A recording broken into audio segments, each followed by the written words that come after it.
नमस्कार मित्रांनो, स्वागत आहे परत एका नवीन व्हिडिओ मध्ये। आज काय झालं, आज सकाळ सकाळ मस्तपैकी 5 वाजता उठून बसलो होतो मुंबई लावून, पण मुंबईची ट्रिप पडली नाही।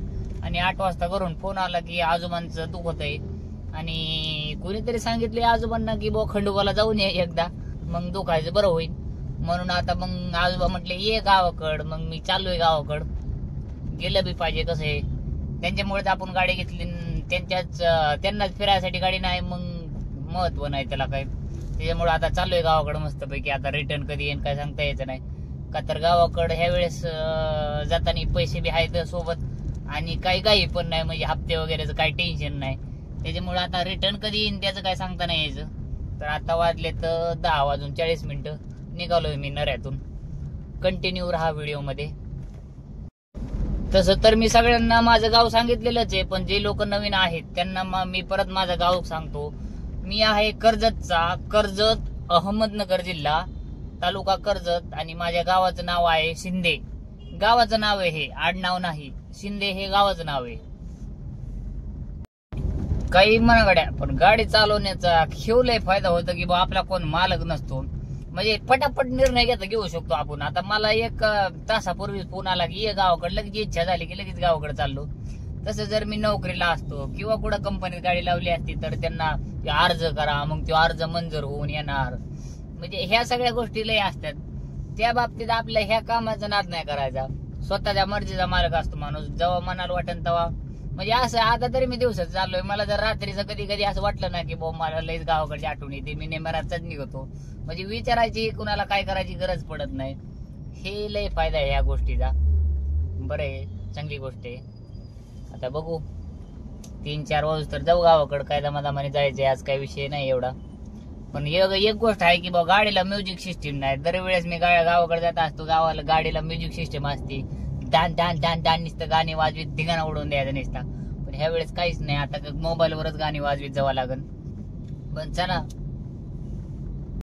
मस्त पैकी पुणे सिटीच्या तर बाहेर निघलोय, पण काय ट्रॅफिक संपायचं नाव घ्याय ना भाऊ, म्हणजे काय 50-60च्या वर गाडी जात नाही, 50च्या वर जायला लागली की लगेच गाडी येते आडवी। आता बघू, उरळी कांचनच्या टोल नाका क्रॉस केल्यावर बघू आता काय होतंय। तसं म्हणजे आज ट्रॅफिक नसायला पाहिजे, का तर सण वगैरे काहीच नाही। सण एखादा पुढे असला की मग हायवेला असतं ट्रॅफिक ह्या, पण आज तसं स्पेशल तर काहीच नाही, तरी पण गर्दी आहे। बघू आता, चला मोकळं मैदान मिळालेले, पळ्यो किती बी पळ्यो 80च्या वर जात नाही, काही म्हणा, पण 80 लॉकवाली गाडी चालवायला माझ्या बिल येते राव, का तर फुल पंजा टेकवलाय मी, पण गाडी काय 80च्या वर जात नाही, टेन्शनच नाही गाडीला पळण म्हणून। घरच्यांना म्हणलं फुल पंजा दाबून येतोय, घरचे म्हणले किती बी पंजा दाबून 80च्या वर जात नाही, नको टेन्शन घेऊ, लॉक तोडावं लागतंय, इथं इज्जतीचा विषय। घरच्यांना बी फुल विश्वास आहे की भाऊ 80च्या वर जातच नाही, किती बी पळून द्या। तोडायला तोडू शकतो मी 80 लॉक, पण कसं आहे मीच माझ्या सेफ्टीसाठी नाही तोडत। काय होतं, एखाद्या वेळेस गाणे वगैरे लावले, माणसाचा मूड बदलतच असतो, किती जरी शहाणा माणूस असलं तरी तरुण रक्त असतं, गरम गाडी पळवायला काहीच वाटत नाही, आणि जोपर्यंत काय होत नाही तोपर्यंत काय जाणवत नाही। त्याच्यामुळं एक सेफ साईड 80चं लॉक तोडायचं नाही, नाहीतर गाडीचं लॉक तोडायला काय 5 मिनिटं लागत नाहीत, ते आमच्या ओळखीचे सगळे कार्यकर्ते लगेच तोडून देतात, पण नाही तोडायचे। आणि विषय काय असतो, ज्यावेळेस आपल्या गाडीचा ऍक्सिडेंट होतो ना, त्यावेळेस जर ही कंपनी फिटिंग लॉक असतं गाडीचा ऍक्सिडेंट झाल्यावर इन्शुरन्स भेटत नाही गाडीला। इन्व्हेस्टिगेशनला जर आपली केस गेली तर गाडीचं लॉक तोडलंय म्हणून आपला इन्शुरन्स रिजेक्ट होऊ शकतो। त्याच्यामुळं माझं तर असं सजेशन असतं की बा टुरिस्ट गाडीचं लॉक नाही तोडलं पाहिजे। आणि 80च्या स्पीडला गाडी ऍव्हरेज पण मस्त देते, असं म्हणजे काय 80ची स्पीड बऱ्यापैकी असते, असं म्हणता येणार नाही आपल्याला की बॉल कमी स्पीड आहे। हा ठीक आहे, कधी वाटतं की आपल्याला एसटी सुद्धा ओव्हरटेक करून जाते पुणे मुंबई एक्सप्रेसवेला, पण त्याचा एक फायदा बी असा होतो मित्रांनो की आपली गाडी 700-800 रुपयात जाऊन रिटर्न येते मुंबईतून। पण ज्या लोकांनी स्पीड लॉक तोडलेले आहेत त्यांचा मी पर्सनली अनुभव ऐकलेला आहे की त्यांचे असं म्हणणं आहे की जाताना 500 रुपयाचा सीएनजी लागतो आणि येताना 500 रुपयाचा सीएनजी लागतो, म्हणजे 1000 रुपये, म्हणजे दर मुंबई पुण्याच्या ट्रिप मागं 400 रुपयाचा फरक पडतो। 200 रुपयाचा जाताना जास्त सीएनजी लागणार आणि 200 रुपयाचं येताना, म्हणजे दर ट्रिप मागं जर 400 रुपयाचा जास्त सीएनजी लागत असेल तर ते महागात पडतंय थोडक्यात. आणि असं बी नाही की लॉक तोडून असं लय फरक पडतो, लय तर लय अर्ध्या तासाचा फरक पडतो. जाताना अर्धा तास लेट, जाताना अर्धा तास लेट पुण्यात येतं. पण ठीक आहे, एवढं काय म्हणजे आता मी 80 लॉक मी आतापर्यंत कधी तोडलंच नाही, त्याच्यामुळे मला असं विशेष काय असं प्रॉब्लेम वाटत नाही. पण चला, आपण कधी तोडणार बी नाही. एक गोष्ट आहे बरं का मित्रांनो, की डांबरी रोडला गाडी पळवायची लईच मजा येते. म्हणजे काही म्हणा तुम्ही, आता मी जवळजवळ रोजच मुंबईला गेल्यासारखं आहे. तिथं आहे सिमेंटी रोड, पण त्या रोडला कसे मजा येते तिकडं बी, पण सिमेंटी रोडला जी गाडी चालवायला मजा आहे ना, ती डांबरी रोडला कधीच येऊ शकत नाही. हे काळ्या दगडावरची पांढरी रेषे हे फिक्सच आहे. गव्हर्नमेंटने आता जवळजवळ सगळीकडेच डांबरी रस्ते म्हणजे आपलं सिमेंटी रस्ते बनवायचा कार्यक्रम घेतलेले आहे. पण डांबरी रोड ते डांबरी रोडच, काही म्हणा तुम्ही. आता आलोय श्रीगोंद्याच्या जवळ आलोय. श्रीगोंद्यामध्ये सीएनजी मिळतो आणि ऑनलाईन सीएनजी आहे, काय प्रॉब्लेम नाही. जर तुम्ही जामखेड बीड साईडला जात असताल तर श्रीगोंद्यामध्ये 24 तास सीएनजी मिळतो, ऑनलाईन सीएनजी असतो आणि काही गर्दी सुद्धा नसते. आणि जर तिकडून येत असताल तर माई जळगाव मध्ये पण सीएनजी मिळतो. तिथं ऑफलाईन सीएनजी म्हणजे गाडी येते, पण तिथं पण बऱ्यापैकी सीएनजी असतो.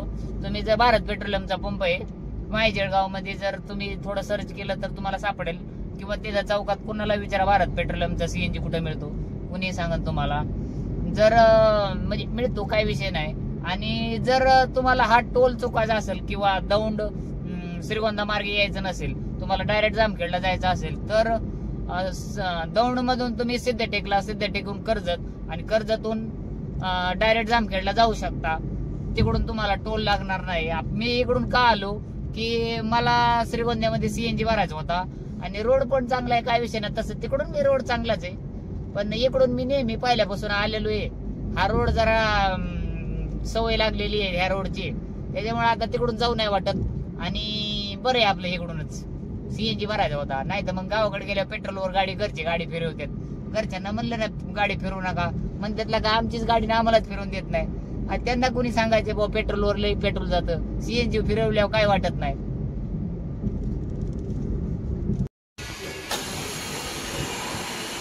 96 रुपये सीएनजी आहे बो इथं, पण बरं आहे पेट्रोलवर फिरवण्यापेक्षा बरं आहे.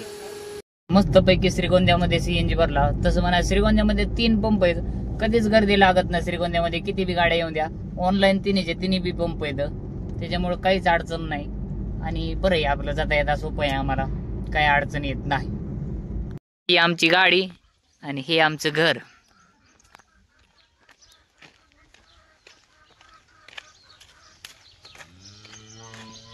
आणि हे आमचं छोटं बाळ. ओळखलं का तुम्हाला? मग ओळखलं का? मी ओळखणारच, ते लय हुशार आहे. काय झालं? हा, कशाला बोलले मला? कुठं काय झालं? मला तर टकटक खणखणीतच वाटतंय.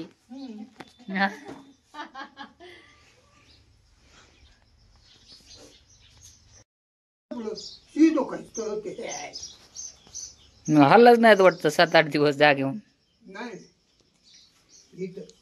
अरे वा वा वा, छान छान छान. इकडे बघ कोणी. या सगळी या सगळी काय इकडे बघ. येडपट्टीची लेका हातच खाती माझा. डोक्या पडले काही तू हात नको खाऊ. अरे हात नको खावल्या काय तरी, तुला काही कळते का नाही? इकडे बघ, हात खातो, बोट खातो. उन्हाळ्याचा गाठ जिथं 5-5 मिनिटाला पाऊस येतो, कुठंही आमचं रान भर पावसाळ्याच्या दिवसात पाणी देतात गडी. किती दिवस झाला पाऊस नाही आला. हे काय नेमकं ज्वारी का बाजरी आहे? बाजरीच असन, पण मका आहे का बाजरी आहे? होय का? मला तर इज्जतच द्यायनात गडी. गावाकडे आल्यावर मन प्रसन्नच झालं, पण एकदम फ्रेश वाटतं, एकदम मस्त वातावरण. ही तूर, ही मका, दरवर्षी ह्या मकाच्या रानामध्ये ऊस असतो. रोड टच 12 एकर क्षेत्र आहे मला. आणि मलाच लई किडा आहे की बा पुण्यात जाऊन गाडी चालवायचा. लोक म्हणते तुला काय गरज काय आहे, इतकी क्षेत्र असल्यावर पुण्याला जाऊन गाडी चालवायची. हा पण आता कसं आहे, हौसेला मोल नसतं. आम्हालाच लई गाडी चालवायची आवड. तसं म्हणा कधी कधी मलाच वाटतं का मला काय गरज आहे का, तर आता छोटा भाऊ आहे, वडील हे सगळं करतात. मला ही शेती करायचं पहिल्यापासूनच कंटाळा. पहिल्यापासून गावाकडे जावं मी काम करायचो त्यावेळेस मी ट्रॅक्टरवरच जायचो किंवा मशीनचं बघायचो का, तर मला प्राण्यांची अतिशय आवड असते. म्हणजे आता आलं की लगेच त्या म्हशीपाशी गेलो, तुम्ही बघितलं असेल. आपल्याला प्राण्यांची लई आवड आहे, नादकुळा. म्हणजे पहिल्या गावाकडे होतो तेव्हा बी ट्रॅक्टर चालवायचो आणि जनावरांचं सांभाळायचो.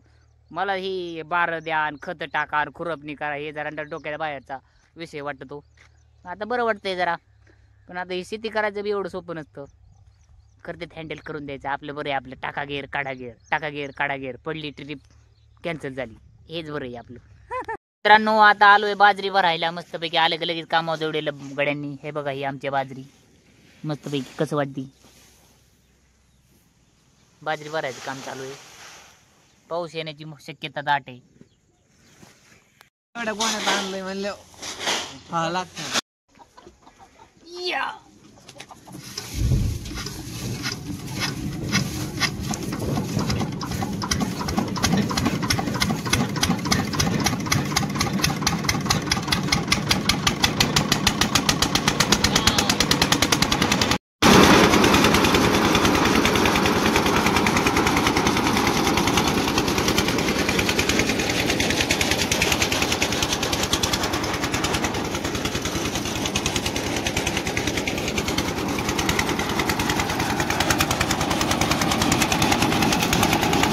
व्हिडिओ आवडला तर लाईक शेअर सबस्क्राईब नक्की करा. धन्यवाद.